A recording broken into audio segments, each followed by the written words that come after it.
சரி, எல்லாரும் எப்படி இருக்கிறீங்க? கர்த்தர் உங்களை ஆசீர்வதிப்பார். எல்லாம் இன்னைக்கு ஒரு மனமாய் கூடி வந்திருக்கீங்க. இன்னைக்கு சிலர் வர முடியாத போன சூழ்நிலைகள் உண்டு. ஆகினும் பரவாயில்ல, நம்ம எல்லாம் கூடி வந்திருக்கிறோம். அதை கர்த்தருடைய பாதங்கள் அமர்ந்து இன்னைக்கு தேவனிடத்திலிருந்து வார்த்தைகளை பெற்றுக்கொள்வோம். வார்த்தை நம்மளுக்கு அவசியமாக இருக்கிறது. வார்த்தை மனுஷனால் உண்டாகுறதல்ல, அது உரிமையாளர் மனுஷனும் அல்ல.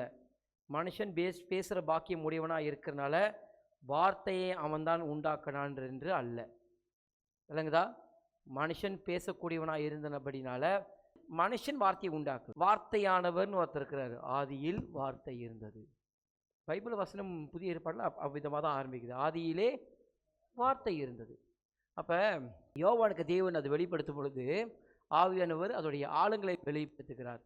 அப்போ எப்படி ஆதியாகமத்தில் 1:1 இருக்கிற இந்த beginning God create heaven and earth அப்படின்னு வரும்பொழுது ஆதியில் தேவன் வானத்தையும் பூமியும் சிருஷ்டித்தார் அப்படின்னு நீங்கள் பார்க்கும் பொழுது அதே வண்ணமாய் புதிய ஏற்பாடில் யோவான் எழுதுகிறார்.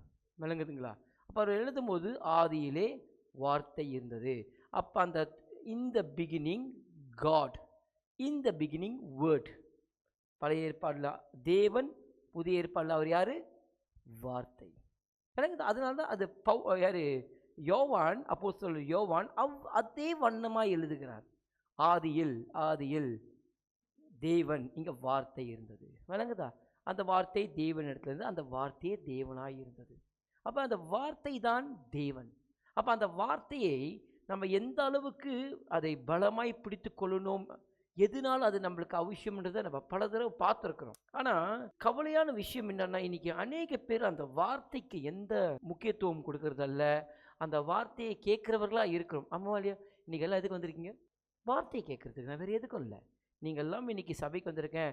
நான் ஒரு கிறிஸ்தவன், கிறிஸ்தவ ஆண், கிறிஸ்தவ பெண், கிறிஸ்தவர்கள் நம்மளுக்கு சடங்காச்சாரமாச்சு. ஒவ்வொரு வாரத்தில் ஒரு நாள் நம்ம தேவனுக்காக ஆலயத்துக்கு போகணும். இன்றைக்கி நிறைய பேர் பார்த்திங்கன்னா எல்லா நம்பிக்கை முறையில் விசேஷித்த நாட்களாக ஒரு நாளை தேர்ந்தெடுத்து அந்த நாளில் அவங்க தெய்வத்தை தொழுது கொள்றதுக்கு போவாங்க. எல்லா நம்பிக்கையாளர்களும் அப்படி ஒரு ஒழுக்கம் வச்சுருக்கிறாங்க. ஆனால் நம்ம அப்படி இல்லை. நம்ம ஒவ்வொரு நாளும் தேவனை தொழுது கொள்ள வேண்டிய ஜனங்கள்.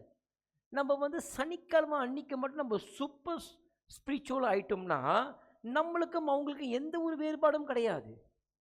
இப்போ பார்த்தீங்கன்னா ஒரு சில நம்பிக்கை முறைகளில் பார்த்தீங்கன்னா குறிப்பிட்ட நாட்கள் தான் அவங்களுக்கு அது ரொம்ப விசேஷத்த நாள். அந்த அன்னைக்கு மட்டும் தான் அவங்க எல்லாத்தையும் கடைப்பிடிப்பார்கள். ஆனால் நம்மளுக்கு அப்படி அல்ல.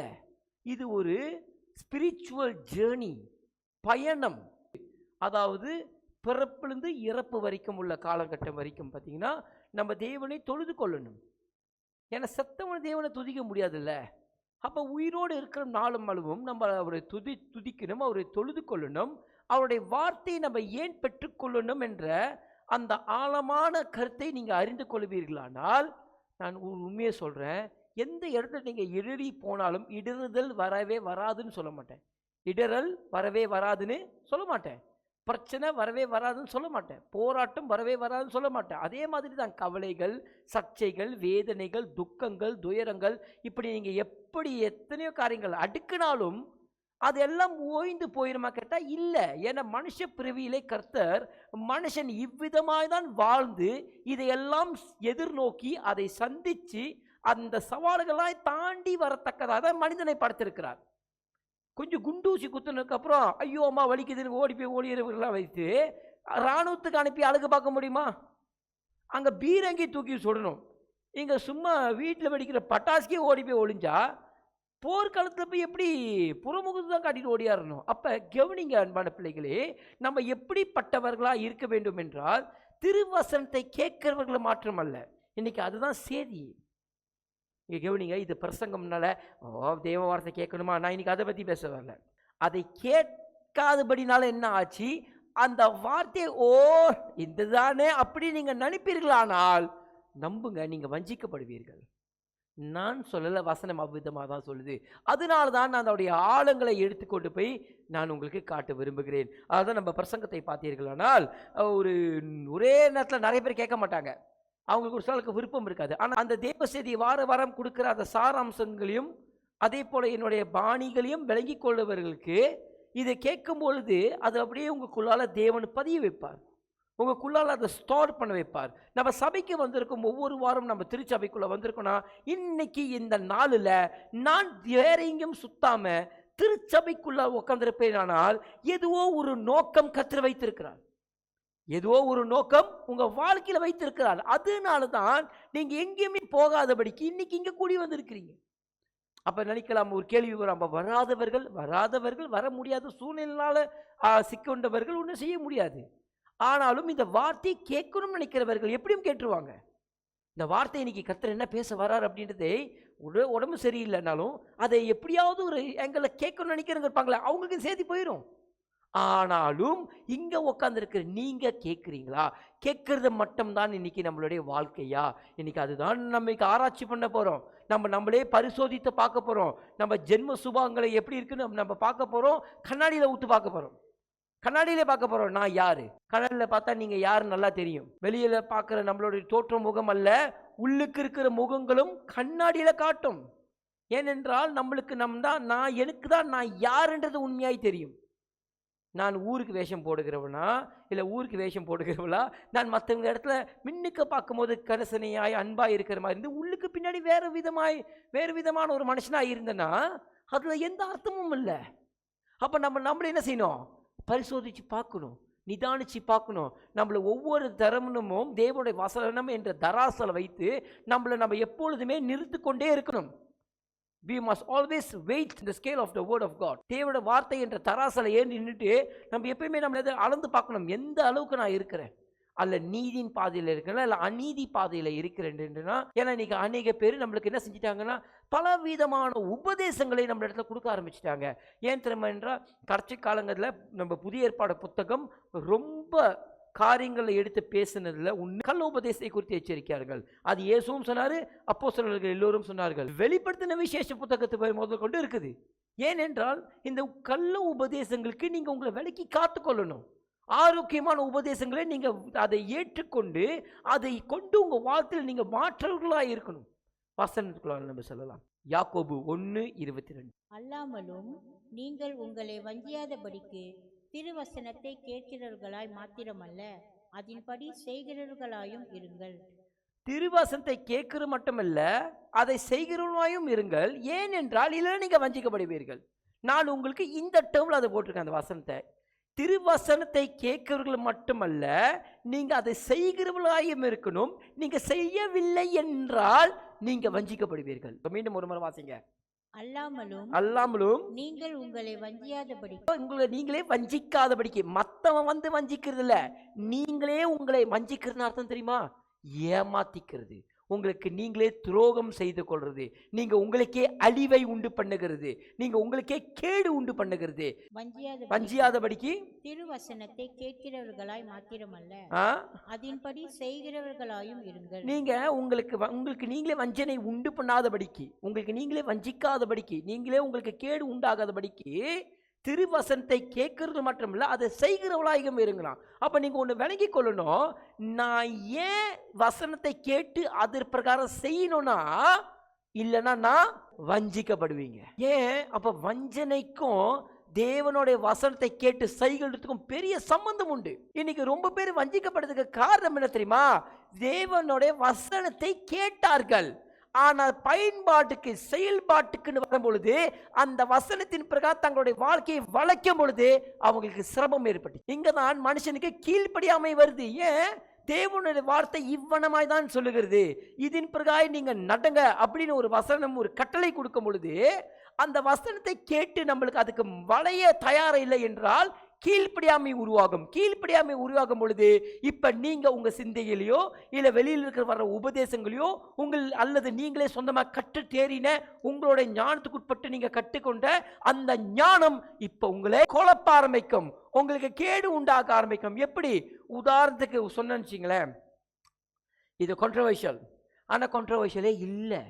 இப்ப நான் சொல்லியிருந்தேன் ஆரம்பத்துல, பெண்களே கூடுமானவர்களுக்கு தலையில துணி அழுது கொள்ளுங்கன்னு. ஒரு சில ஆளுங்களுக்கு நான் சொல்லியிருக்கேன், அதாவது இதை கட்டாயமாக்குறதுக்கு அதிகாரம் உண்டு, ஆனால் நான் அதை கட்டாயமாக்கவில்லை. ஏனென்றால் இது ஒரு லிபரல் லா, இது ஒரு லிபரல் லா. நான் ஏற்கனவே உங்களுக்கு சொல்லியிருக்கேன் எப்படி அந்த சட்டத்தை உருவாக்குறது ரோமர் பேரரசு சொல்லியிருக்கேனா இல்லையா? ஆமாம், இது ஒரு உதாரணம். அது உண்மையாலே ரோமர் பேரரசு தான் அந்த சட்டத்தை உருவாக்கினார், கர்த்தர் அல்ல. கர்த்தர் அல்ல. அந்த அக்ரோகொரிந்தியத்தில் இருக்கிற அந்த அந்த கொரிந்தோட தொங்கல் பகுதியில் இருந்த அக்ரோகொரிந்து பகுதியில் இருந்த அந்த அந்த ஒரு கட்ட காரியங்களுக்காக அதுக்கும் பாமரம் நல்ல மக்களுக்கும் தப்பு செய்கிறவர்களுக்கும் அந்த பெண்களுக்கு மத்தியில் வேறுபாடு உண்டு பண்ணுறதுக்காக தலையில் முக்காடு போடுறது வந்துச்சு. கர்த்தர் வேணுமென்றால் இன்னொரு எக்ஸ்ட்ரா ஒரு பேஜ் அதை போட்டு எழுத இந்த புக்குக்கு ஒன்றும் ஆகாது. ஆனால் அதெல்லாத்தையும் கழிச்சிட்டு இந்த சப்ஜெக்ட் மட்டும் உங்களுக்கு திணிச்சிட்டாரு. ஆமாவா இல்லையா? அப்படின்னா அவருடைய விருப்பம்னு ஒன்று இருக்குது. என்ன தெரியுமா? இப்படி ஒரு டிசிப்ளின் உண்டு பண்ணிக்கங்க, ஒரு டிசிப்ளின் ஒன்று உண்டு பண்ணிக்கங்க. நம்மளுக்கு இந்த டிசிப்ளின்லாம் கடைப்பிடிக்க முடியாது. ஆனால் வெளியில் இருக்க எவனாவது சொல்லுவாங்க, என்னதுன்னு, இன்னுமே கிறிஸ்தவர்களாயிட்டா இப்படி செய்யக்கூடாது, கிறிஸ்தவர்களாயிட்டா அப்படியா செய்யக்கூடாது அப்படின்னு ஏதாவது ஒன்று சொல்லுவாங்க. சமீபத்த காலகட்டத்தில் ஒருத்தர் சொல்லியிருந்தாராம், இது நகைச்சுவையாக இருக்கும், சிரிக்கிறது கொஞ்சம் தாராளமாக சரிங்க. அதாவது பெண்கள் மூக்குத்தியே போடக்கூடாதுன்னு சொல்லி, தெரியுமா உங்களுக்கு? மூக்குத்தியே போடக்கூடாது. ஏன்னா அது ஒரு விக்கிரகத்தை அவங்களுடைய வேற சகோதர நம்பிக்கையுடைய இவர்களுடைய தெய்வத்தில் அந்த மூக்குத்தி இருக்கனால. அப்போன்னு சொன்னால், ஐயோயோ புடவையும் அது கட்டியிருக்காங்க, அதுக்கப்புறம் வளையல் போட்டிருக்காங்க, வேற என்னது சங்கிலி தோடு எல்லாம் இருக்குது, போச்சு எதுவுமே போடாதீங்கன்ட்டு. அதாவது இவங்களுக்கு ஒன்று தெரியல, எஜிப்திலிருந்து இவங்க ஜனங்கள் விடுதலையாக போகும் பொழுது அந்த எஜிப்ட் பெண்களை, தேவனுடைய ஜனங்களை அதை எடுத்து அதை அணிந்து கொள்ள சொன்னார். எடுத்து வச்சுக்கோன்னு சொல்ல அணிந்து கொள்ளுன்னு போட்டிருக்குது யாத்திராகம புத்தகத்தில். அப்போ போட சொன்ன கர்த்தருக்கு அப்போ அந்த அறிவு இல்லையா அவருக்கு? எடுத்து அணிந்து கொள்ளுங்கள்ல போட்டிருக்கு. அப்போ அது தப்பாயிருச்சா? அப்போ இவங்களுக்கு என்ன புரியல தெரியுமா? ஏன் கர்த்தர் அதை செய்ய சொன்னார், எதுக்காக செய்ய சொன்னார், அதெல்லாம் போட்டு கிறிஸ்தவத்தை அப்படியே ரொம்ப காம்ப்ளிகேட்டட். ஏன் தெரியுமா? அவங்களுடைய ஞானத்துக்கு உட்பட்டு அவங்களுடைய பார்வையில் நான் பார்த்தேன், ஆவியானவர் எனக்கு வெளிப்படுத்தினார், ஆவியானவர் நாளைக்கு தலையில் போட்டு அடிச்சுக்குவார். ஆளுக்கு என் பேர் சொல்லிக்கிட்டு அவன் கலப்பி ஒரு டாக்டரின் வெளியே விட்டான். கேட்டால் ஆவியானவர் சொன்னார். அவர் சொல்லுவார், டே நான் குழப்பத்தின் ஆவியானவர் இல்லடா, நான் தெளிவின் ஆவியானவர், நான் எதுவுமே குழப்பவே மாட்டேன். நீங்கள் மட்டும் எப்படா 1000 டாக்டரின் கொண்டு உள்ளுக்கு அடிச்சுக்கிட்டு நீங்களே பிரிஞ்சுக்கிட்டு பழைய தூக்கி ஆவியானவர் மேலே போட்டுக்கிட்டான். பரிசுத்த ஆவியானவருக்கு விரோதமாய் நீங்கள் தூசணம் பேசினால் இங்கே மட்டும் இல்லாடி மாவன நீங்கள் பரலோகத்துக்கு கூட ஏற முடியாது. ஜாக்கிரதையாக இருங்க. ஸோ முதல்ல தேவனுடைய திருவசனத்தை கேட்டு அதன் பிரகாரம் நடக்கிறதுக்கு இடத்துக்கு நீங்கள் வரணும். உங்களை நீங்கள் தான் வளைக்கணும். எங்க இடத்துல குற்றம் காணப்படுது ஆண்டவரே, நிதானிக்கணும், கேட்கணும் அவர்கிட்ட. அன்பான பிள்ளைகளை இங்கே கவனிங்க. சொல்லுவேன், கர்த்தர் உங்கள் இடத்துல இடைப்படுவார். ஆனால் அவர் முதல் உங்கள் இடத்துல பாவத்தை குறித்து, நீதியை குறித்து, நியாயம் தீர்ப்பை குறித்து கட்டாயம் பேசுவார். கட்டாயம் உங்கள் லைஃப்ல இருக்க குற்றத்தை மேலதான் கையே வைப்பார். பெத்தவங்களுக்கு பிள்ளைங்க செய்யற நிறைவு கண்ணுக்கே தெரியாது. தெரியுமா உங்களுக்கு? தெரியாதா? அவங்களுக்கு எது தெரியும்? அந்த குற்றம் மட்டும்தான் கண்ணுக்கு தெரியும். ஏன் தெரியுமா உங்களுக்கு? அவங்களுக்கு வேண்டியது இவன் பர்ஃபெக்ட் வெர்ஷனில் உருவாகணும்ன்ட்டு. நான் பார்க்கும்போது உன் இடத்துல கூடுமான அளவுக்கு உன்னோட குற்றங்கள்லாம் அகன்று போயிடணும். எனக்கு நான் பார்க்கும்போது ஒரு பெஸ்ட் வெர்ஷன் தெரியணும் என் கண்ணுக்கு. ஒரு சில குற்றம் கண்டுபிடிக்க அது இல்லை, ஒரு சில அந்த குற்றத்தை மட்டும் சொல்லுவாங்க. ஏய் காலேந்திரி, ஒழுங்கா போய் குளி, எப்போ பாரு குளிக்காமல் இருக்கிற, ஒழுங்கா சாப்பிடு, மணி எத்தனை, இன்னும் தூங்கிட்டு இருக்க. அப்போ இது குறைபாடா இல்லை. அவங்களோட எதிர்பார்ப்பு என்னன்னா அந்த பிள்ளைங்க கரெக்டாக அந்த இடத்துக்கு வரணுன்றது தான், ஒரு பர்ஃபெக்டான இடத்துக்கு வரணுன்ட்டு. அப்போ தேவ ஆவியானவர் மட்டும் உங்களுக்கு கை காலை அமுத்தி விட்டுக்கிட்டு உங்களுக்கு சர்வீசஸ் பண்ணிக்கிட்டு இருப்பாருன்னு நினச்சிங்களா? இன்னைக்கு பரிசுத்த ஆவியானவர் எல்லோரும் வேலைக்காரர்களாகி விட்டார்கள். டோக்கன் போட்டு விஷ் கேட்குற மெஷினாய் மாற்றி விட்டார்கள். தேவனுடைய வார்த்தை உங்க காதில் கேட்குது, அதன் பிரகாரம் நான் மாற்றக்கூடியவனா இருக்கிறேன்னா? முதல்ல நம்ம ஜெபிக்கும் பொழுது நிறைய தேவைகள் கொடுத்து கருத்து இடத்துல கேட்கணுமே, ஆண்டவரே என் இடத்துல நான் என்ன மாற்ற வேண்டியது இருக்குன்னு கேட்கணுமா? என்கிட்ட ஏதாவது இன்னும் குற்றம் குறைகள் நீங்க காணுகிறீங்களா? ஆண்டவரே நான் எந்த இடத்துல என்ன மாற்றிக்க வேண்டியது இருக்கு, நான் இன்னும் எதை சரிப்படுத்தி கொண்டிருக்குன்னு கேட்குறீங்களா? ஆண்டவரே நான் என்ன சரி பண்ண, நான் என்ன ஆண்டவரே இன்னும் குறை வைத்திருக்கிறேன் கேட்கணுங்க. நீங்க அதை கேட்கவில்லை என்றால் நீங்க குருடர்களா இருக்கீங்க. இல்ல உங்களுக்குள்ளால நான் ரொம்ப சரியா இருக்க நினைப்புல இருக்கீங்கனால் நீங்க வஞ்சிக்கப்பட்டுட்டீங்க. அண்டர்லைன், நீங்க வஞ்சிக்கப்பட்டுட்டீங்க என்று அர்த்தம். ஏன் தெரியுமா? You stand in your own decision, you are standing in your own opinion, you are standing in your own imagination. நீங்கள் உங்கள் சுயமாய் இருக்கிற கற்பனையில மாட்டிக்கிட்டீங்க. நீங்க நிதானிச்சு பார்த்துட்டு நான் ரொம்ப பர்ஃபெக்டா இருக்கேன், நான் ரொம்ப கரெக்டா இருக்கேன். நீ குருடா இருக்கிற. உன் பாவம் முன்ன விட்டு நீங்கவே நீங்காது. அன்பான பிள்ளைகளை எங்க கவனிங்க, நான் சொன்னேன், திருவாசனத்தை கேட்டு அது இருப்பதற்காக செய்கிறவர்கள் வஞ்சிக்கப்பட மாட்டார்கள். ஆனா கேட்டுட்டு மாத்தாம இருக்காங்களே அவங்க வஞ்சிக்கப்பட்டுருவாங்க. யார் இடத்துல இங்க குறையே இல்லைன்றவங்க கையை தூக்கிடாதீங்க. நானே சொன்னேன், கையை தூக்கிடாதீங்க. உங்கள் உள் உணர்வுக்கு உங்க மனசாட்சியின் பிரமாணத்துக்கு உட்பட்டு நீங்க கர்த்தர் இடத்துல கேட்டுவீர்களானால் ஆவியானவர் சொல்லுவார், உன் இடத்துல இன்னும் என்னென்ன குற்றங்கள் இருக்கு, என்னென்ன இருக்குன்னு பட்டியல் போடுவார். உன் இடத்துல இது இது இது குற்றங்கள் இருக்கு, நான் இது இது இப்படி இப்படி நீ எல்லாத்தையும் போடுவார். என்கிட்ட எதுவுமே இல்லை நீங்க நினைப்பீர்களானால் நீங்களே வஞ்சிக்கப்படுவீர்கள். நான் போன வாரம் தான் 1 யோவான் பேசினேன், ஞாபகம் இருக்கா உங்களுக்கு? 1 யோவான் அதிகாரத்தில் 1வது அதிகாரத்திலே இருக்கு. உங்க இடத்துல பாவம் இல்லை என்றால் கிறிஸ்துவை பொய்க்காரனாக்கிட்டீங்க நீங்க. ஆமா, நம்ம இடத்துல பாவம் என்றால் நம்ம நாமளே வஞ்சித்துட்டோம்னு போட்டிருக்காரு. 1 யோவான் 1:8 வாசிங்கம்மா. நமக்கு பாவம் இல்லை என்போமானால் நம்மை நாமே வஞ்சிக்கிறவர்களாய் இருக்கிறோம், சத்தியம் நமக்குள் இராது. அன்பான பிள்ளைகளே, நம்ம இடத்துல பாவம் இல்லை என்போனால் நம்ம நாமளே வஞ்சிக்கிறோம் போட்டிருக்கோம். நீங்க உங்க பாவத்தை அறிக்கை செய்யும் பொழுது அவர் அதை மன்னிக்க வல்லவராயிருக்கிறார்.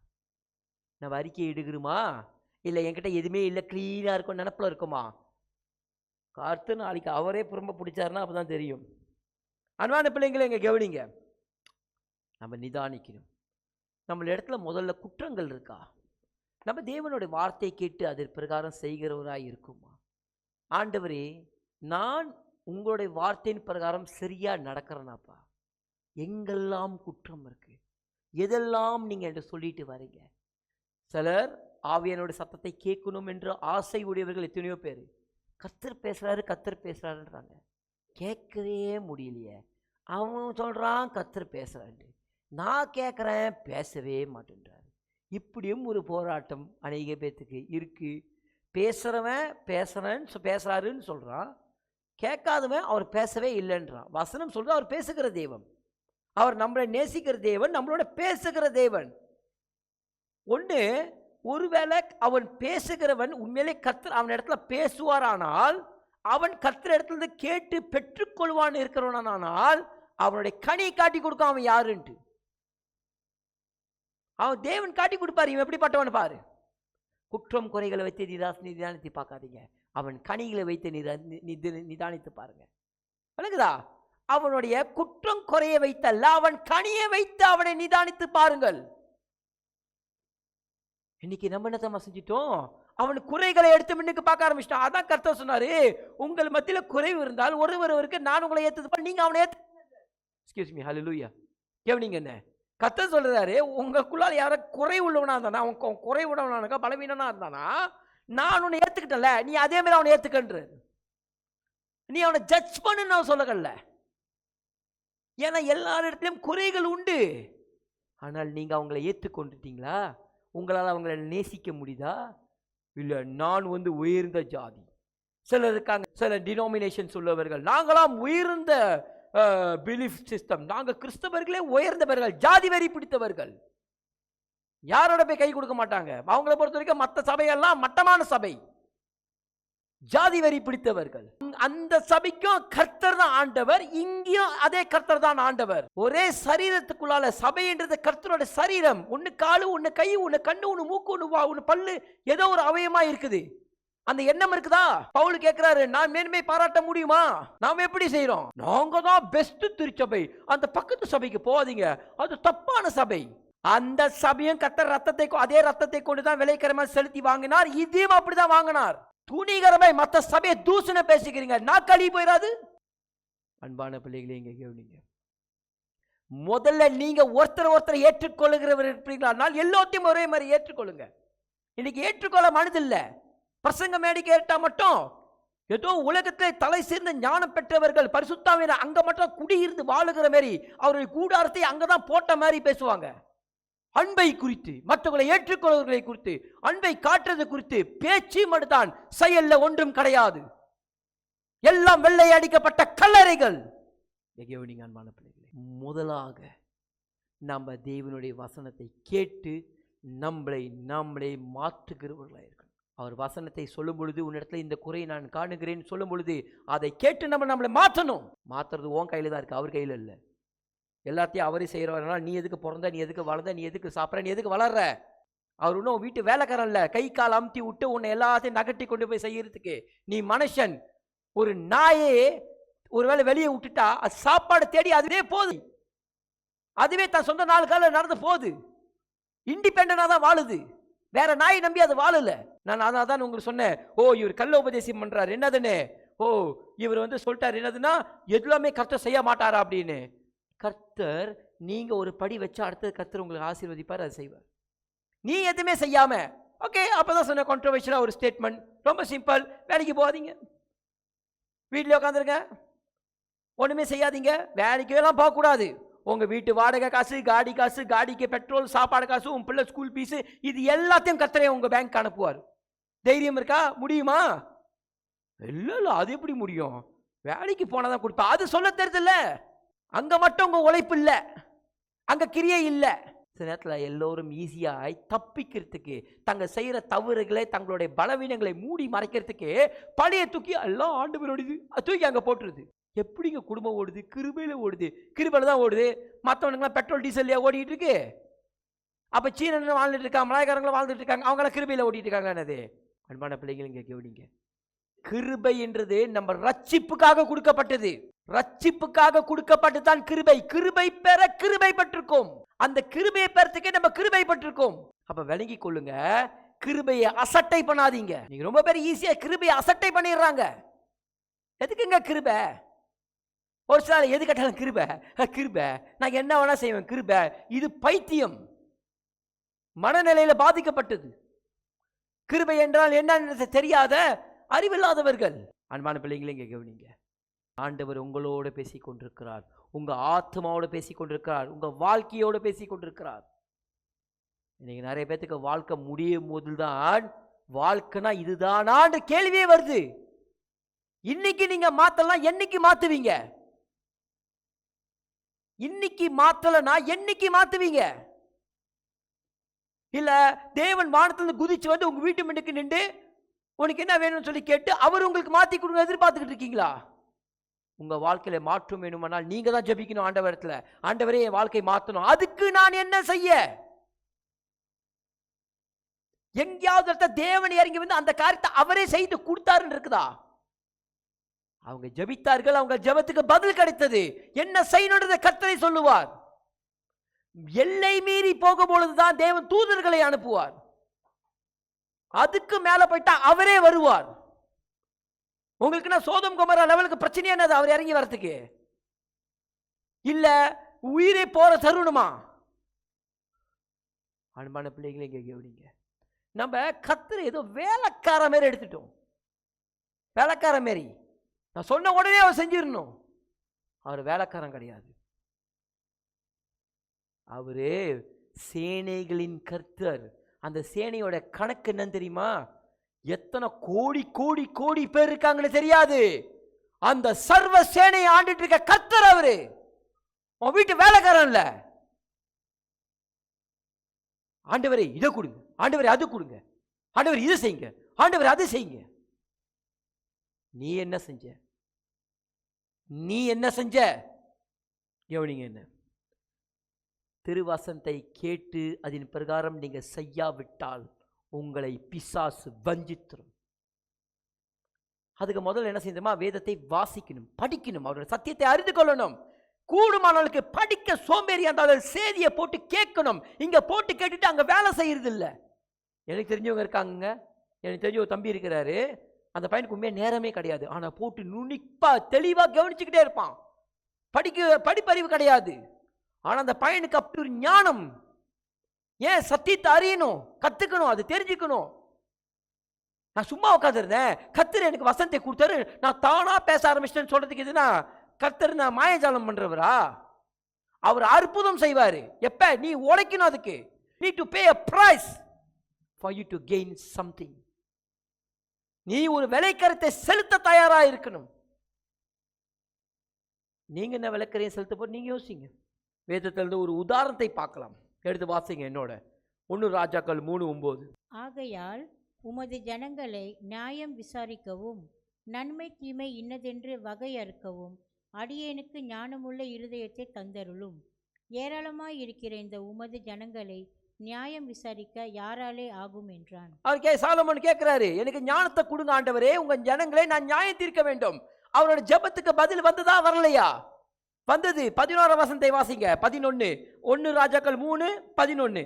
ஆகையினால் தேவன் அவனை நோக்கி, நீ உனக்கு நீடித்த நாட்களை கேளாமலும் ஐஸ்வர்யத்தை கேளாமலும் உன் சத்துருக்களின் பிராணனை கேளாமலும் நீ இந்த காரியத்தை கேட்டு நியாயம் விசாரிக்கிறதற்கு ஏற்ற ஞானத்தை உனக்கு வேண்டிக் கொண்டபடியினால். கவனிங்க, இந்த அன்பான பிள்ளைகளே, இப்ப நீங்க இந்த காரியத்தை கேட்டாலும் தெளிவா நோட் பண்ணுங்க. என்ன நீங்க என்ன தெளிவா பாருங்க, கவனிங்க. இப்ப சாலமன் என்ன கேட்டார்னா, ஆண்டவரே உம்முடைய ஜனங்களை நியாயம் விசாரிக்க எனக்கு பணம் வேண்டாம், நீட் ஆயுள் வேண்டாம், எனக்கு ஞானம் வேணும். என் இருதயத்துல எனக்கு ஞானம் வேணும். ஏன் தெரியுமா? இது உம்முடைய சேனை, இது உம்முடைய ஜனங்கள், உம்முடைய கூட்டம், நீங்க தேர்ந்தெடுத்த சேனை, இஸ்ரவேல் தேசம். இந்த தேசத்தை நான் நியாயம் தீர்க்கணும். என் தகப்பன் தாவீதோடு நீ நின்று இருந்தீங்க, இப்ப எனக்கு வேணும். ஏன்? இந்த ஜனங்களுக்கு இப்ப நான் ராஜா, எனக்கு அதனால மேட்டிமை திமிரு இதெல்லாம் இல்ல. ஆனா எனக்கு இப்ப இந்த ஜனங்களை நியாயம் தீர்க்கணும், நீதியும் உண்மையும் முத்தமாய் நியாயம் தீர்க்கணும். அதுக்கு எனக்கு ஞானம் இல்ல, எனக்கு அதை கொடுங்கன்னு கேட்கிறாரு. அந்த ஜெபத்துக்கு கர்த்தர் பார்த்து கொடுத்தாரா இல்லையா? கொடுத்தார். அதுக்குன்னு சாலமோன் பார்த்தீங்கன்னா கால் மேல கால் போட்டுட்டு உட்காந்துட்டு அதுக்கப்புறம் கர்த்தர் கொடுத்துட்டார். அதுக்கப்புறம் நான் அப்படியே தான் வாங்குவேன் அப்படி நீங்க நினைச்சீங்களா? அதுதான் அல்ல. சாலமோன் அநேக ஞானங்களை கற்றுக்கொள்கிற திறனுடையவராக இருந்தார். அதுக்கப்புறம் அவர் நிறைய காரியங்களை கொடுத்து கற்றுக்கொண்டிருக்கார். கர்த்தரும் ஆசீர்வதித்தார். விளங்குதா உங்களுக்கு? கர்த்தரும் ஆசீர்வதித்தார். அதே ஞானத்தை தேவன் அவரை பயணப்படுத்த செய்தார். அதனால பாருங்களேன், செடிகளை குறித்து தாவரவியாளர் அப்படி எழுதுவாரு. மிருகத்தை குறித்து எழுதும் பொழுது மிருகத்தை குறித்து ஆராய்ச்சி பண்றவங்களுக்கு ஈக்குவலாய் அவர் அப்படி எழுதுறாரு. இயற்கைகளை குறித்து பேசும்போது பெரிய ஏதோ அஸ்ட்ராலஜி குறித்து தெரிந்தவர் மாதிரி பயங்கரமா விண்வெளி காரியங்கள்லாம் பேசுகிறாரு. எப்படி இவ்வளவு ஞானம்? தேவன் அவருக்கு சொல்லி கொடுத்தார், சாலமோன் கத்துக்கிட்டார். ஆனால் இப்ப இந்த சாலமோன் தேவனிடத்தை கேட்டதை பெற்றுக்கொண்டார், கேட்டார். ஆனா கர்த்தர் அவருக்கு ஒரு நிபந்தனை கொடுத்தார். என்ன நிபந்தனை? அது எத்தனை பேருக்கு தெரியும்? எடுத்து வாசிங்க. 1 ராஜாக்கள் 11:9-10. ஆகையால் இஸ்ரவேலின் தேவனாகிய கர்த்தர் சாலமோனுக்கு 2 விசை தரிசனமாகி அந்நிய தேவர்களை பின்பற்ற வேண்டாம் என்று கட்டளையிட்டிருந்தும். கவனிங்க, அப்ப கர்த்தர் என்ன சொல்லியிருக்காருன்னா, நீ எந்த அவனுக்கு இது ஆக்சுவலி அந்த அதிகாரத்திலே வரும். நீங்க வீட்டில் போய் வாசிங்க, 3வது அதிகாரத்திலே அப்படியே தொடர்ந்து வாசிக்கும் போது அது வரும். நான் ஏன் உங்களை அங்கிருந்து எடுத்து காட்டினா உங்களுக்கு ஈஸியா இருக்கு. ஏன் கதா ஜட்ஜ்மெண்ட் வருது. இந்த இடத்துல வரும்போது சாலமோன் பிரமாணத்தை மீறி விட்டார். கர்த்தர் சொல்லியிருக்காரு என்னதுன்னு, நீ எந்த சூழ்நிலையும் மீண்டும் ஒரு முறை வாசிங்கம்மா, எல்லாரும் கேட்கட்டும். ஆகையால் இஸ்ரவேலின் தேவனாகிய கர்த்தர் சாலமோனுக்கு 2 விசை தரிசனமாகி அந்நிய தேவர்களை பின்பற்ற வேண்டாம் என்று கட்டளையிட்டிருந்தும். கவனிங்க, கட்டளையிட்டிருந்திருக்கார். நீ உனக்கு நான் எல்லா ஞானத்தையும் ஆசீர்வாதத்தையும் கொடுக்கிறேன். தேவாலயத்தை கட்டும் பொழுது தேவன் அந்த ஆக்சுவலி இந்த அதிகாரத்தில் விட தேவாலயத்தை கட்டும் பொழுது சாலமோன் ஜெபத்தை எடுப்பார். அந்த ஜெபத்தை ஏறெடுக்கும்போது கர்த்தர் சொன்னார், நீ அந்நிய தெய்வங்க பின்னாடி போயிடக்கூடாது. இல்லை என்றால் இந்த அலங்கத்தை பார்க்கிறவர்கள் பிரமிச்சு போயிடுவாங்க. என்னதுன்னு, ஏன்பா கர்த்தர் இந்த தேவாலயத்தை இப்படி ஆக்கிட்டாரு, ஐயோ அப்படி கேட்கிற மாதிரி ஆக்கிடுவேன்னு கர்த்தர் சொன்னார். இப்ப சாலமோன் ஒரு பெரிய ஜபத்தை கேட்டார், பெரிய கோரிக்கையை கேட்டார். அவர்கிட்ட இல்லாத ஒண்ணு அவர் நாயிட்டு முழுமுதாய் அவர் தூங்க கூடாதபடிக்கு அவர் நிம்மதியை கொலைத்த, அவருடைய சமாதானத்தை கொலைத்த ஒரு பெரிய பிரச்சனை. அவருக்கு ஞானம் இல்லை. அதை கர்த்தரிடத்தை கேட்டு பெற்றுக்கொண்டார். பெற்றுக்கொண்டவர் அதை சரியாய் ஹேண்டில் பண்ணல. ஏன் தெரியுமா? திரும்பி யாக்கோபுக்கு புத்தகம் போங்க. இப்ப நான் சொல்றேன் என்ன நடந்துச்சுன்னு. இந்த புக் ஆஃப் ஜேம்ஸ் சாப்டர் 1 21 வாசிங்க. 22 வாசிங்களா? இப்ப 21 வாசிங்க. ஆகையால் ஆஹா, நீங்கள் எல்லாவித அழுக்கையும் கொடிய துர்குணத்தையும் ஒழித்துவிட்டு ஒதுக்கிவிட்டு உங்கள் உள்ளத்தில் நாட்டப்பட்டதாயும் உங்கள் ஆத்துமாக்களை ரட்சிக்க வல்லமையுள்ளதுமாயிருக்கிற வசனத்தை சாந்தமாய் ஏற்றுக்கொள்ளுங்கள். வசனத்தை சாந்தமாய் ஏற்றுக்கொள்ளுங்கள். இதுதான் உங்க ஆத்மாவை ரட்சிக்கும். இங்க கவனிங்க, உங்க ஆத்மாவை ரட்சிக்கக்கூடிய வல்லமை சாந்தம் இருக்கு. இங்கிலீஷ்ல மீக்னஸ்னு போட்டுக்கோ. மீக்னஸ்னா புரியுதா? தாழ்மையோடு. எப்படி? தாழ்மையோடு. Meekness. You need to humble your self. இன்னைக்கு நம்ம அப்படிதான் இருக்குமா? தேவன் வார்த்தையை கேட்கும் பொழுது நம்மள ஆத்மாவை ரட்சிக்கத்தக்கதான அப்படிப்பட்ட ஒரு தாழ்மை நம்ம கிட்ட இருக்குதா? அப்படிப்பட்ட சாந்த குணம் நம்ம இடத்துல இருக்குதா? சாலமோன் வார்த்தையை கேட்டாரு. ஒரு வாழ்க்கையை குறித்து அவருக்கு வேண்டியது ஞானம். அதை கேட்டால் பெற்றுக்கொண்டால் தேவன் ஒரு பிரமாணம் கொடுத்தார்.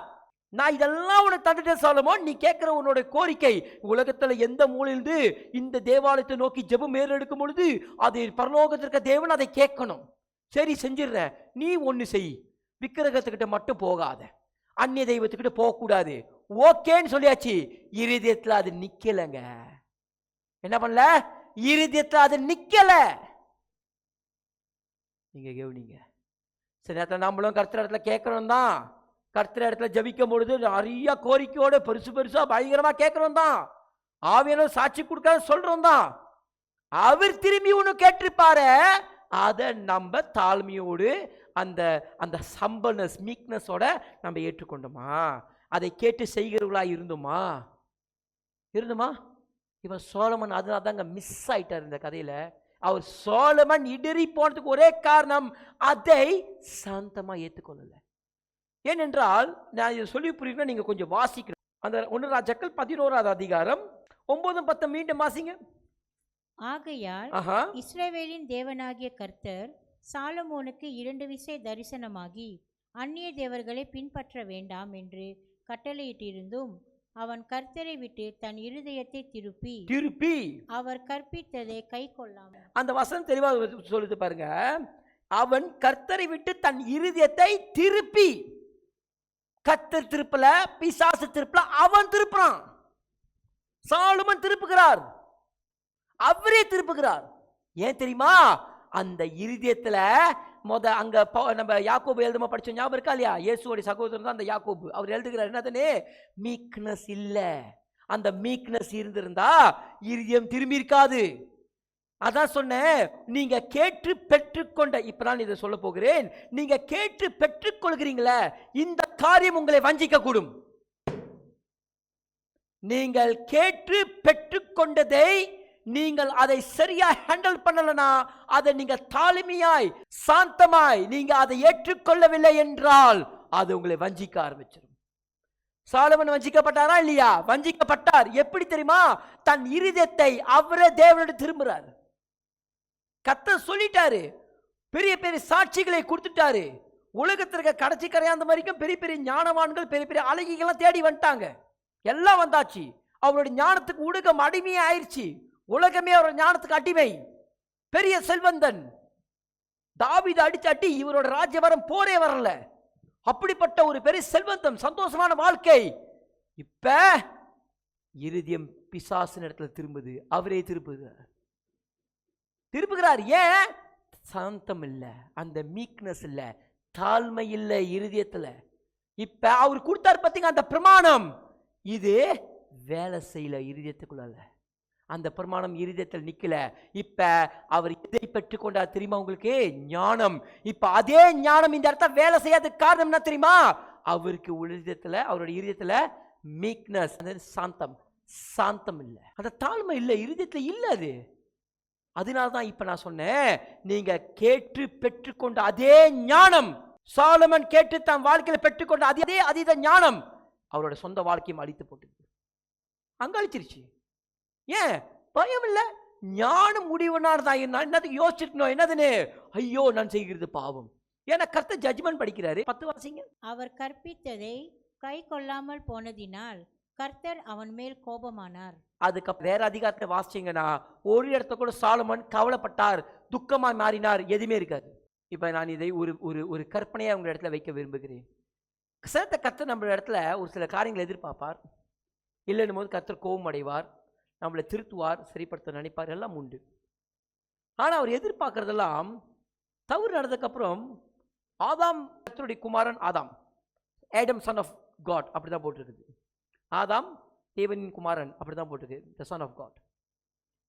அப்படின்றால் தன் சொந்த பிள்ளை ஆதாம், ரெண்டாவது வந்த இயேசு கூட இரண்டாவது ஆதாம் தான் வேதம் அழைக்கிறது.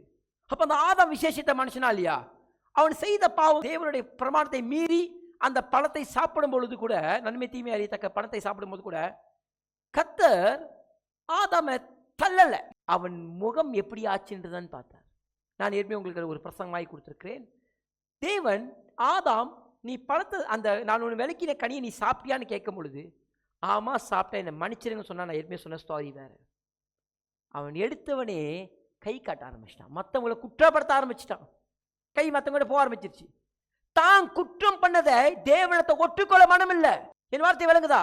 இப்ப ஆதாமே வஞ்சிக்கிறான், ஆதாமே வஞ்சிக்கிறான். அவனுக்கு என்ன நடக்க போகுதுன்னு கூட தெரியல பாருங்களேன்.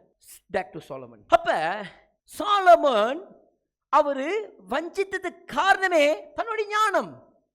எப்படி நீங்க அவ்வளவு உறுதியா சொல்றீங்க? ஏனென்றால் அந்த பர்டிகுலர் இடத்துல அவரு ஞானம் வேலை செய்ததுக்கான எந்த ஒரு ப்ரூஃபும் இல்லை வேதத்தில்.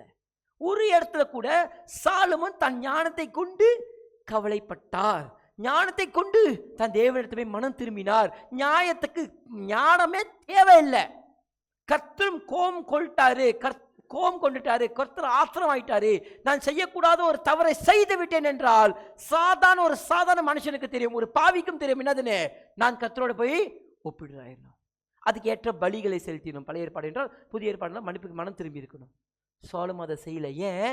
சாலமனோட சொந்த ஞானத்தின் கற்பனை. அதான் நான் உங்களுக்கு சொன்னேன், நான் இதை உங்களுக்கு ஒரு கற்பனையாக வைக்க விரும்புகிறேன். ஏன்? நம்மளும் இன்னைக்கு அதே தவறுகளை செய்கிறோம். என்ன தெரியுமா?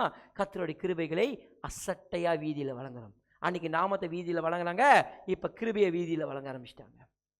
என்ன வேணா செய்யலாம், நோ ப்ராப்ளம், தப்பே இல்லை. செய்து செய்து செய்து திரும்பி திரும்பி செய்யறது, அதே குற்றத்திலே வாழ்றது. அன்பான பிள்ளைகளை இங்கே கவனிங்க, கர்த்தர் பார்த்து கொண்டேதான் இருக்கிறார்.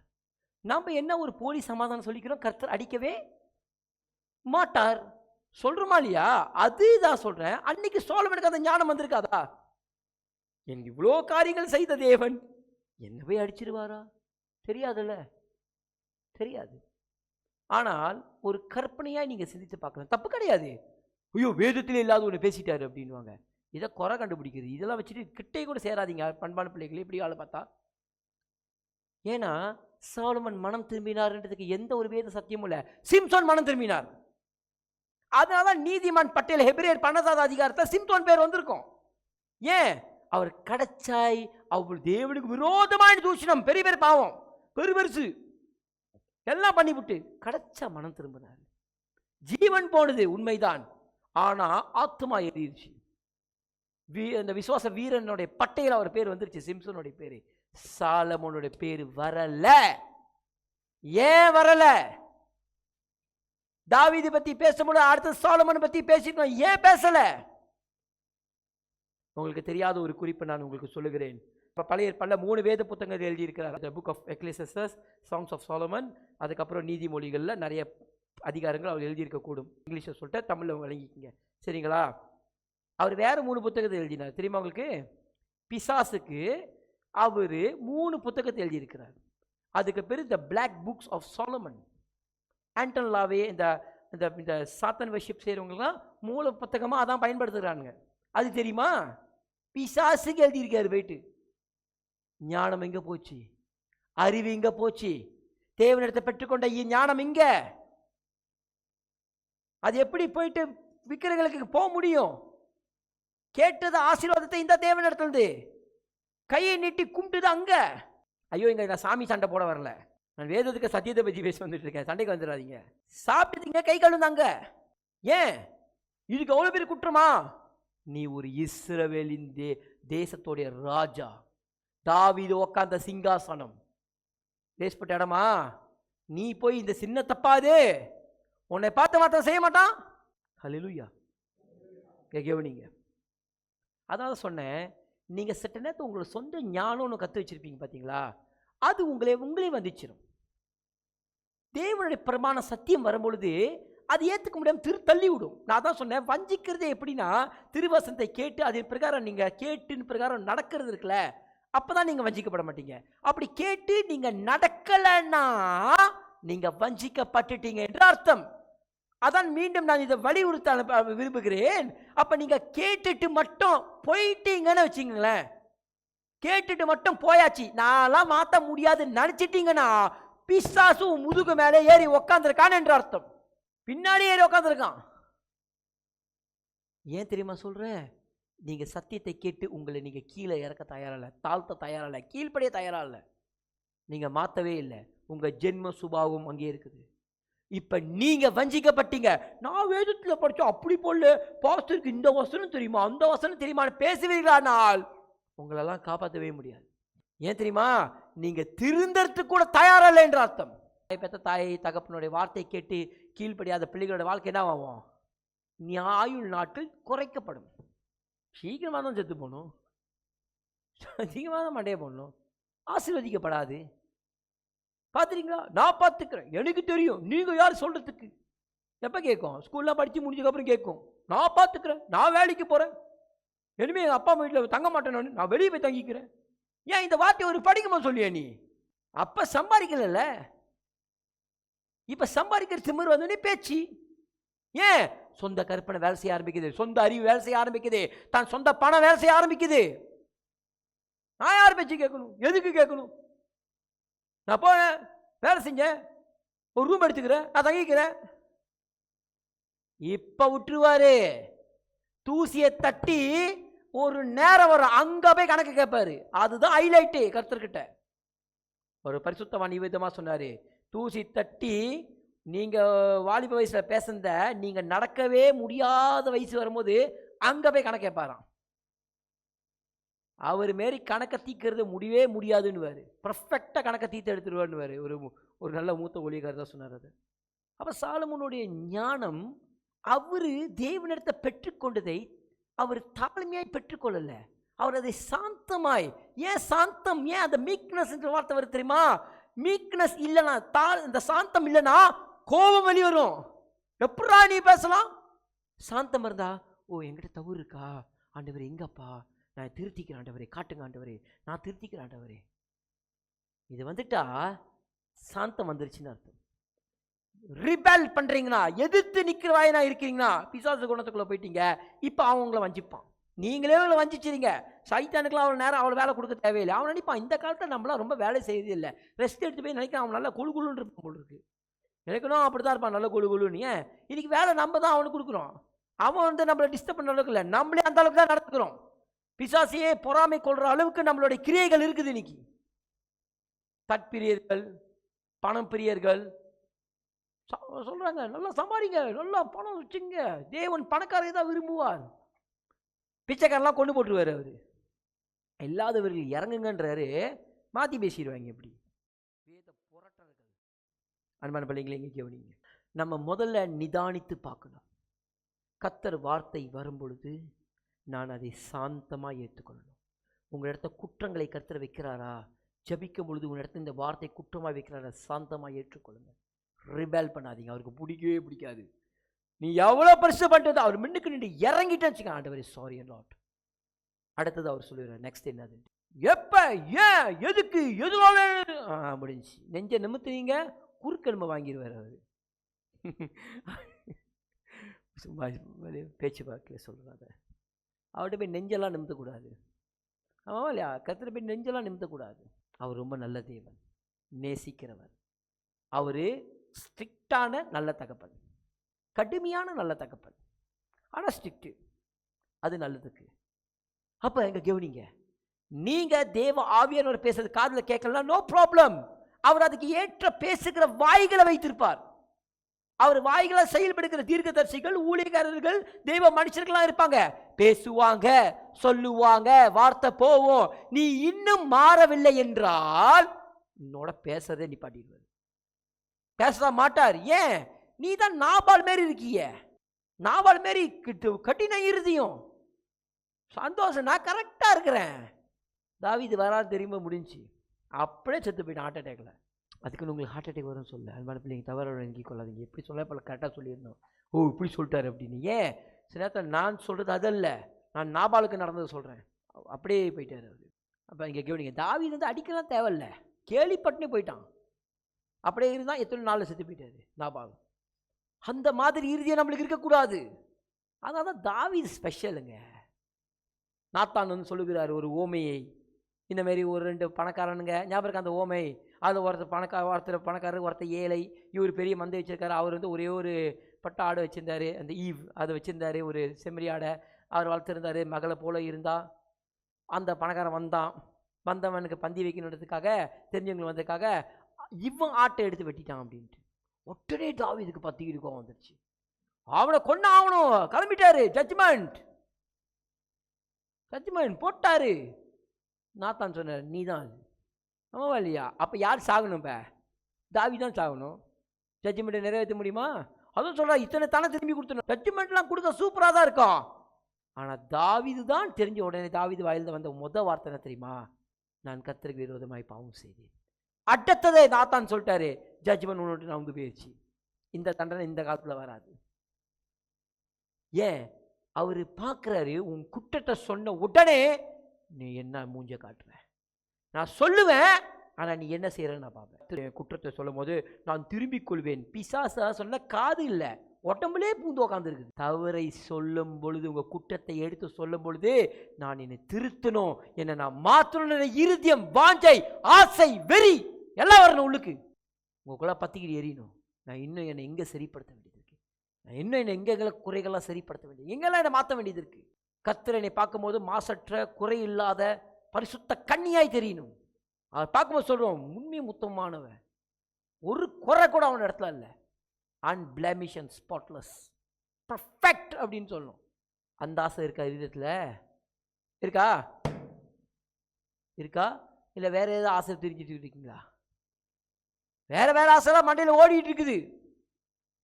முடிஞ்சதுக்கு அப்புறம் அங்கே போயிடணும், இதை பண்ணிடணும், அதை பண்ணிடணும், இதை பண்ணிடணும். இதெல்லாம் உங்கள் ஆத்மாவை ரட்சிக்காது. அதனால தான் வசனம் தெளிவாக அங்கே சொல்லிச்சு யாக்கோபு புத்தகத்தில், நீங்கள் அதை சாந்தத்தோடு தேவனுடைய வசனத்தை கேட்டு அதன் பிரகாரம் நடக்கிறது, அதன் பிரகாரம் நீங்கள் நடந்து கொள்வது சாந்தத்தோடு ஏற்றுக்கொள்ளும் பொழுது உங்கள் ஆத்மாவை அதை ரட்சித்திரும். ஏன் தெரியுமா?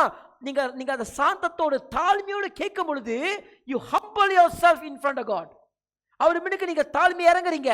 ஆண்டவரே சொன்ன வார்த்தையை நான் ஏற்றுக்கொள்ளுங்க, ஆண்டவரே நான் இதை மாற்றிக்கிறேன்ப்பா, எனக்கு வழி காட்டுங்க, எனக்கு உதவி செய்யுங்கன்னு சொல்லும் பொழுது இப்போ ஆத்மா ரட்சிக்கப்படும். நீ எதிர்த்து நிற்பிறானால் நீ பெருமை உடையவன் என்ற அர்த்தம். பெருமைன்னா என்ன அர்த்தம் தெரியுமா? நீ கர்த்தரே சண்டைக்கு கூப்பிட்டு அர்த்தம். சில சொல்லுவாங்க சைத்தான் சண்டை கூப்பிட்டு ஆபத்துன்னு. நீ கர்த்தரை கூப்பிடுறது மகா ஆபத்து. அது ஆபத்துல பெரிய ஆபத்து. அவர் கையில் போய் விழுவுறது, ஜீவனுள்ள தேவன் கையில் விழுகிறது பயங்கரமா இருக்க தெரியும்ல. அதான் சொல்ல, பெருமை உள்ளவனுக்கு நான் எதிர்த்து நிற்கிறேன் என்றாரு. நீ சண்டைக்கு தூதலாம் அனுப்ப மாட்டாரு, அவரே எதிர்த்து நிற்கிறார் பெருமை உள்ளவர்களுக்கு. அப்ப கேட்கும் பொழுது, உங்க குற்றங்களை எடுத்து சொல்லும் பொழுது, நீங்க அதை உங்களை கேட்டு நீங்க திருத்தணும். எங்க இருக்க ஆண்டவரே, நான் என்னை திருத்திக் கொள்கிறேன். பெற்றவர்கள் பிள்ளைகளிடத்தை சொல்லும் பொழுது கேட்டு திருத்திக் கொள்ளுங்க. மூத்த ஊழியக்காரவங்கள் பிள்ளைகளோட பேசும் பொழுது அதை கேட்டு திருத்திக் கொள்ளுங்க. கேட்டு திருத்தணும். அதை விட்டுட்டு நான் இருக்கிற ஸ்டாண்ட்லேயே தான் நினைப்பேன், நான் பிடிச்ச முயலுக்கு 3 காலு தான் சாதிக்கணும் நினைப்பீர்களானால் மூங்க குப்புற கவிழ்ந்து விழுக போகிறது நீங்க தான். நான் பேசின வார்த்தை உங்கள் இருதயத்துக்குள்ளால ஒரு வேலை செய்யும் என்று நான் விசுவாசிக்கிறேன். அதே யாக்கோபு 1:23 வாசிங்க.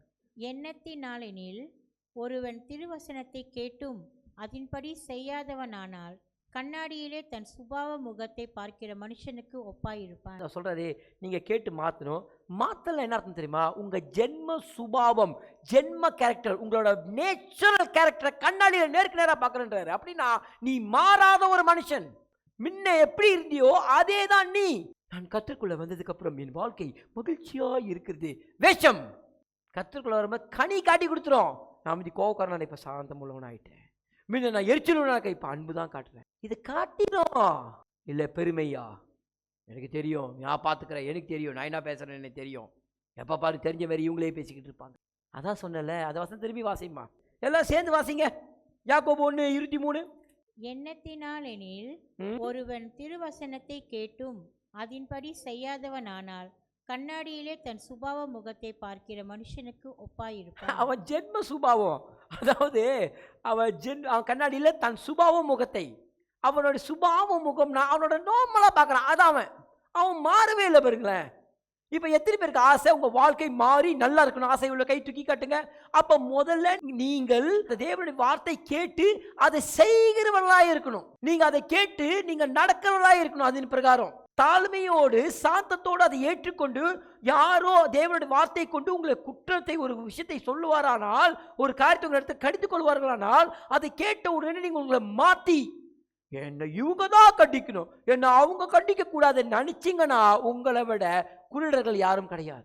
என் வார்த்தை விளங்குதா? உங்களோட மேலாக உங்கள் இடத்துல அதிகாரம் உடையவர்கள் யார் இடத்துல சரி உங்க இடத்த குற்றங்கள் எடுத்து சொல்லும்போது நீங்க அதை மாற்றணும். நீங்க அதை மாத்தாம நீங்க இருப்பீர்களா, நீங்க உங்களுடைய சாதாரண ஜென்ம உங்க சுபாவ முகத்தோடு தான் இருக்கீங்க. You are not changed man. அதே மனுஷன் ஒடியாந்து சர்பமனுக்கு சாட்சி கொடுக்கும், ஆண்டவரே கர்த்தருக்குள்ள இருக்கும்போது நான் இப்படி இருந்தேன், இப்ப நான் கர்த்தரை இப்படியாய் மாத்திட்டார். வேஷம் மாறாத ஒரு மனுஷன் எப்படி இருந்தியோ அதுதான் நீ. நான் தேவனிடத்துல கேட்டுக்கொண்டே இருப்பேன் எப்பொழுதுமே, ஆண்டவரே எதெல்லாம் என் குற்றங்கள், எதெல்லாம் என் குறைகள், எது என்கிட்ட உங்களுக்கு பிடிக்கலப்பா அதை சொல்லுங்க, எனக்கு எடுக்க உதவி செய்யுங்க, நான் மாத்துறேன். அப்படி நீங்க சொல்லுகிறீர்களா இருந்தீங்கன்னா உங்க கனியை பார்த்து உங்களை அறிந்து கொள்ள முடியும். நீங்க வேதத்தை துறக்காத பீஸா இருப்பீங்கன்னா உங்களை எப்படி மாற்ற முடியும்? நான் கொஞ்சம் கூட இதை பெரட்ட மாட்டேன், தேவனோட செய்தியை கேட்க மாட்டேன். அந்த பாஸ்டர் பேசினார்னா சொல்லுவாங்க அருமையா பேசுறாரு, ஐயோ ஒரு கேட்கும்போது அப்படியே உள்ளுக்கு உற்சாகமா இருப்பாங்க. உற்சாகமா வேணும், வாங்க அடுத்த உற்சாகத்தை பார்க்கலாம். அப்போஸ்தலர் நடபடிகள் 13:15 எடுத்து வாசிங்க. உற்சாகம் கேட்கிறவர்கள் வாங்க. நியாயப்பிரமாணமும் தீர்க்க தரிசன ஆகமமும் வாசித்து முடிந்த பின்பு சகோதரரே, நீங்கள் ஜனங்களுக்கு புத்தி சொல்ல விரும்பினால், புத்தி சொல்லன்னு போட்டிருக்கல, அந்த புத்தி சொல்ல போட்டிருக்க இங்கிலீஷ்ல என்ன வார்த்தை? எக்ஸார்டேஷன். அதாவது புத்தி சொல்லி அவங்களை உற்சாகப்படுத்துறதுக்கு பேர் தான் எக்ஸார்டேஷன். புத்தி மட்டும் சொல்றேன், அட்வைஸ். புரியுதா உங்களுக்கு? எக்ஸார்டேஷன் அவங்களை அப்படியே உற்சாகப்படுத்தணுமா, புதுப்பிக்கணுமா. பவுல் சொன்னாரா இல்லையா? ஆரம்பிச்சாரு. அந்த அப்போஸ்தலர் நடபடிகளை நீங்க பாத்தீங்கன்னா புதா சொச்ச வாசன் தான் அவங்க பேசிக்கிட்டே வருவாரு. தாவீதை பத்தி போவாரு, அதுக்கப்புறம் எப்படி ரட்சிப்பின் சுவிசேஷம், அதே சிங்காசனத்துல இயேசு வந்து உட்கார்ந்தாருன்னு சொல்லுவாரு, மரித்தோர் இடத்துல எப்படி உயிர் தெளிந்தாருன்றதை எல்லா காரியத்தையும் பேசினார். உண்மையான ஒரு சூப்பரான ஒரு எக்ஸார்டேஷன் வார்த்தையை கொடுத்தார், சூப்பரான ஒரு பிரீச்சை பண்ணார்.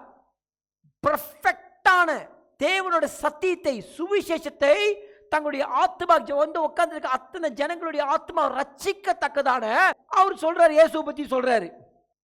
அங்க இருக்க கூடுமான நிறைய பேர் யூதர்கள் தான், சரிங்களா? புத்தி சொல்றாரு, இயேசுவானவரே ஆண்டவர், அவரே நம்ம மீட்க வந்த ரட்சகர், அவர் தான் மேசியா, எல்லாம் சொல்றாரு. அவன் கேட்டானா கேட்கலையா? எடுத்து வாசிங்க. அதே 13:41 வாசிட்டு பிறகு கேட்போம்.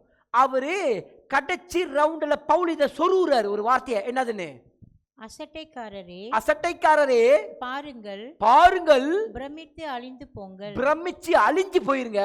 உங்கள் நாட்களில் ஒரு கிரியையை நான் நடப்பிப்பேன், ஒருவன் அதை உங்களுக்கு விவரித்து சொன்னாலும் நீங்கள் விசுவாசிக்க மாட்டீர்கள் என்று ஒருத்தன் உங்களுக்கு வசனத்தை வச்சு அதை பெரிய அற்புதமா ஆக்கி உங்களுக்கு எவ்வளவுதான் விவரித்து காட்டி புரிய வச்சாலும் நீங்க கேட்டுட்டு நம்பிக்கை வராது, விசுவாசம் வராது, அழிஞ்சு போங்கன்றாரு சொல்றாரு.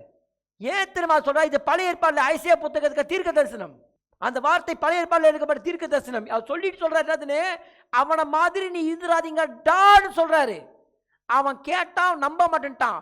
இயேசு பலத்த கரங்களால, ஏன்னா எகிப்து ஜனங்களை வெளிப்படுத்தும் பொழுது தேவன் பலத்த கரங்களால வெளியேற்றி கொண்டு வந்தாருன்னு இங்க தான் வரும், இந்த அதிகாரத்தில் தான் வரும். அப்ப அந்த கரமானது இயேசு, அந்த தேவன், அந்த இஸ்ரவேலின் தேவனே மாம்சத்தில் வெளிப்பட்ட தேவன். அப்படிப்பட்ட காரியங்கள் தான் இங்க பேச வர்றாரு.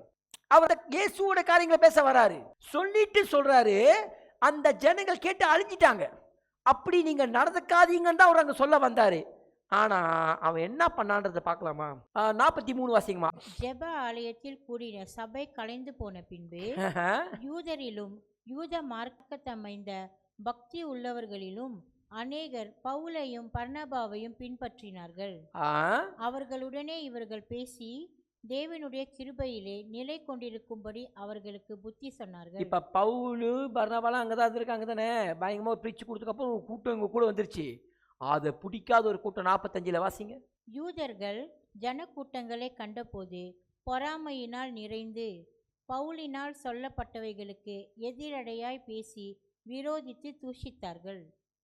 கேட்க அந்த பவுல் சொன்ன வார்த்தையை ஏத்துக்க மனசு இல்லாம அதுக்கு விரோதமாய் தூஷணம் பேசினார்கள். நான் உங்களுக்கு புரிய பாஷையில் சொல்லி வைக்கிறேன், புரியுற பாஷையை உங்களுக்கு சொல்றேன். தூஷணம் பேசினானுங்க. அப்ப அவன் ஆட்டோமேட்டிக்கா பவுலுக்கு கொடுத்த அந்த ரட்சிப்புக்கு ஏதுவான சுவிசேஷத்தை என்ன பண்ணிட்டான்? தள்ளி வச்சுட்டான். அவன் தான் கேட்டான், என்னதுன்னு எங்களுக்கு எக்ஸார்ட் பண்ற மாதிரி புத்தி சொல்ற மாதிரி வார்த்தையை குடுறான்னு கேட்டான். அப்ப இவன் என்னத்தமே எதிர்பார்க்கறான்? அவனுக்கு குஷிப்படுத்துற மாதிரி, அவனுக்கு பிடிச்ச மாதிரி வார்த்தை இருக்கான்னு கேட்கறான்.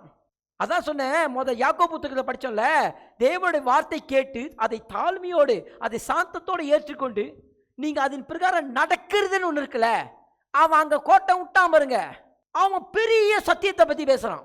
லைஃப்லையும் சபையிலையும் உட்காந்து பார்த்துட்டு இருக்கிற மாதிரி அன்னைக்கு அந்த ஒரு கூட்டம் கேட்டுட்டு இருக்குது. பவுல் இந்த சத்தியத்தை சொன்ன உடனே பவுல் எதிர்த்து நிற்க ஆரம்பிச்சிட்டாங்க. ஒரு கூட்டம் போச்சு தான் கூட, ஆனா ஒரு கூட்டம் எதிர்த்து நின்றுச்சு. அவனுக்கு அவனுக்கு விளங்கலை பார்த்தீங்களா?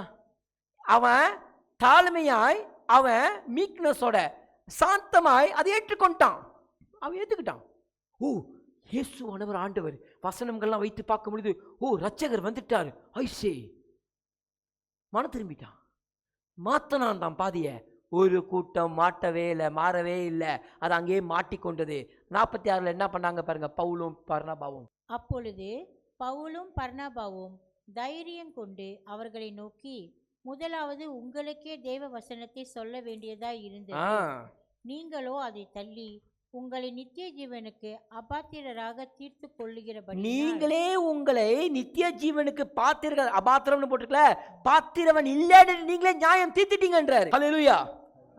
அவரே சொல்ற என்ன தெரியுமா? பாருங்க, அப்பொழுது பவுலும் பர்னபாவும் தைரியம் கொண்டு அவர்களை நோக்கி, முதலாவது உங்களுக்கு தேவ வசனத்தை சொல்ல வேண்டியது இருந்தது. உங்களுக்கு யூதர்களுக்கு உங்களுக்கு தான் முதல்ல ரட்சிப்பின் சுவிசேஷம் சொல்லி இருக்கணும். ஆனா நீங்களோ என்ன தெரியுமா சொல்லிக்கிட்டீங்க?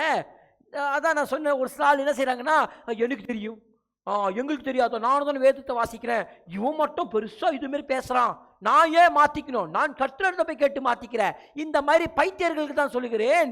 இந்த யூத ஜனங்களும் அதுதான் பண்ணாங்க. அங்க இருக்க சிலர் விளங்குதா உங்களுக்கு? அவங்க அதுதான் பண்ணாங்க.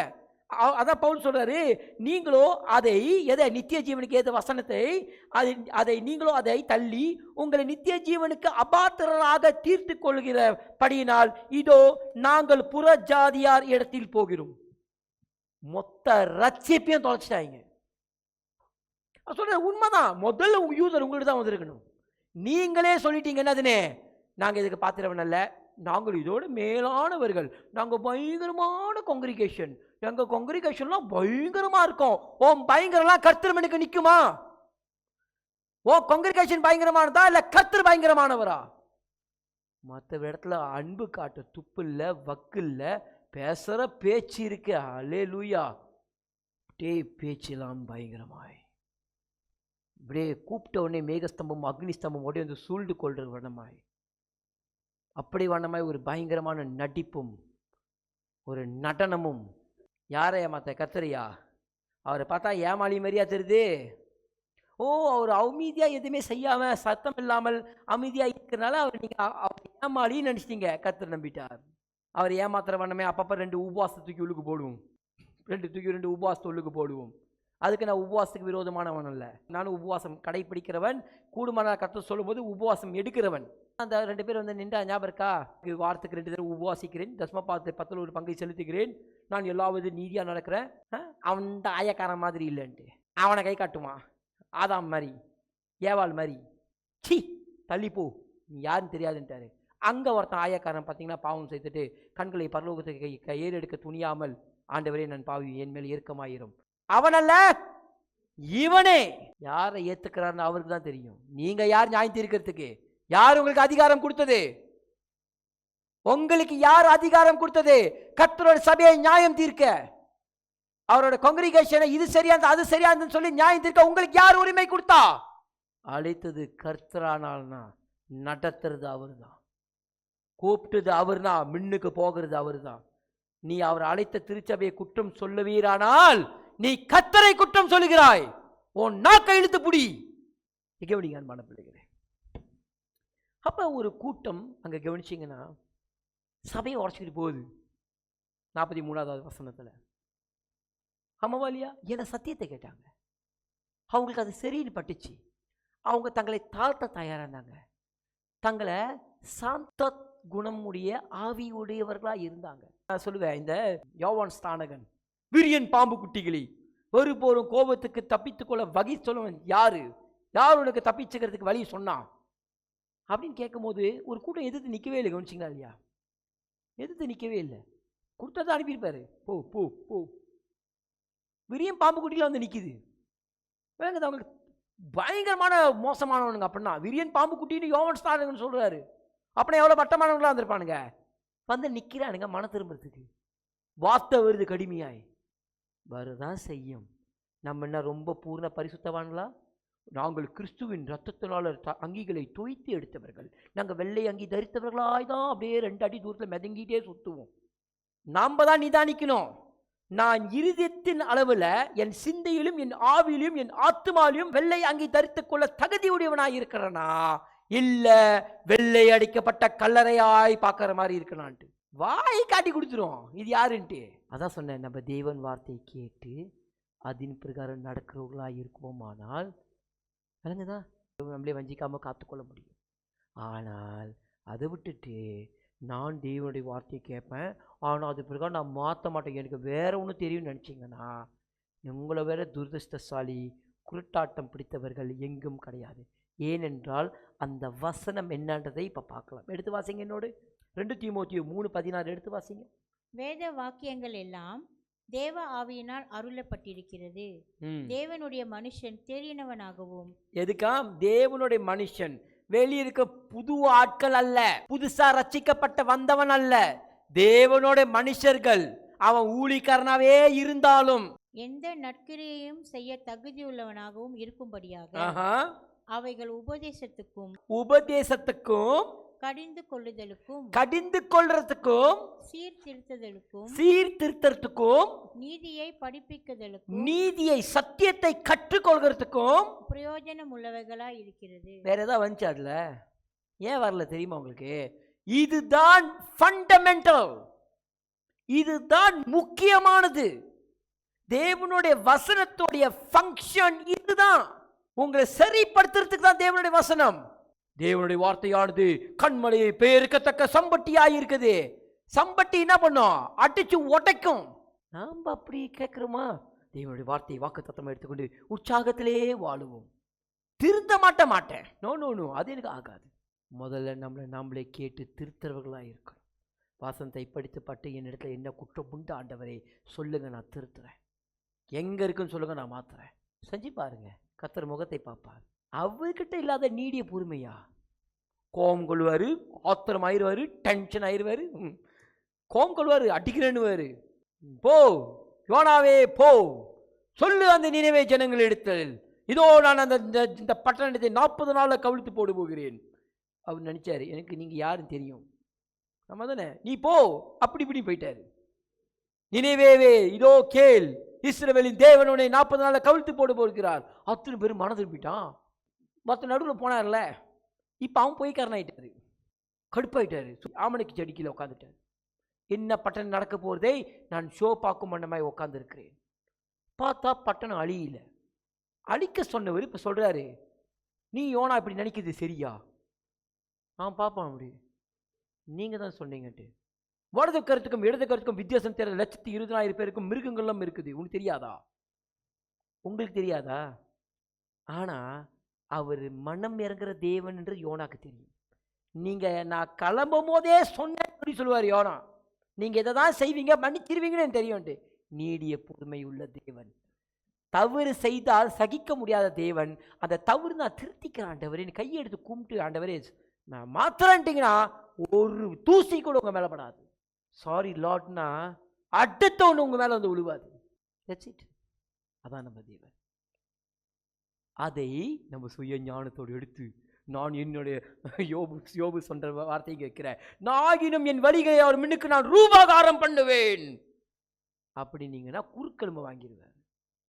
யோபு நீதிமான். யோபு ஒரு குற்றம் பண்ணல, அதான் கேட்குறாரு. யோபு ஒரு குற்றம் பண்ணல, அதான் சொல்றாரு அவர். அதனால தான் அது சொன்னார், நான் என் வழியை உங்க முன்னுக்கு ரூபகாரம் பண்றேன், ரூபகாரம் பண்ணி காட்டுறேன். நான் தப்பு செய்யலை, நீ ஏன் அடிச்சிங்க கேட்டாரு. நாமெல்லாம் தப்பு செய்யாமல் யோபு மாதிரியா இருக்கும்? யாராவது வாலண்டியரா? இல்லைல்ல. அப்போ அந்த வார்த்தையை பயன்படுத்தக்கூடாது. கர்த்தர் போய் நிற்கிறது சண்டைக்கு. ஏன் வாழ்க்கை எப்படி ஆக்குனீங்க? என் வாழ்க்கை எதிராக எப்படி ஆக்குனீங்க? என் வாழ்க்கை நீங்க அநீதியா செய்து முடித்துட்டீங்களே. ஐயோயோ, தேவனை போய் நியாயம் தீர்க்கிறது. அவர் தேவன் அங்கிருந்து பார்ப்பாரு. நீதியும் உண்மையும் உத்தமத்தையும் தராசல வைத்து நிதானித்து அளந்துக்கிற நான் என்னை பாட்டு நீ அநீதி செஞ்சிட்டேன்னு சொல்ற. உனக்கு என்ன தெரியும் தேவனிடத்தை போய் கேள்வி கேட்க? அதான் தான் தேவனை ஒருத்தர் பயங்கரமாக கேள்வி கேட்டால் யோபு தான் கேள்வி கேட்டார். ஆமாவா இல்லையா? அது கூட ஒரு கேட்டகரி, ஒரு தகுதி இருக்கு. இப்போ தகுதி பயன்படுத்துகிறேன். ஏன் தெரியுமா? யோபு ஒரு பாவம் செய்யாதவர். பிசாஸ் கிட்ட இவரே ரெக்கமெண்ட் பண்ணுறாரு. என்னதுன்னு, என் தாசனாகி யோபு பார்த்தாயா, உண்மையும் சர்மார்க்கணும் போல அவனை மாதிரி ஒருத்தன் இல்லை பார்த்தியா?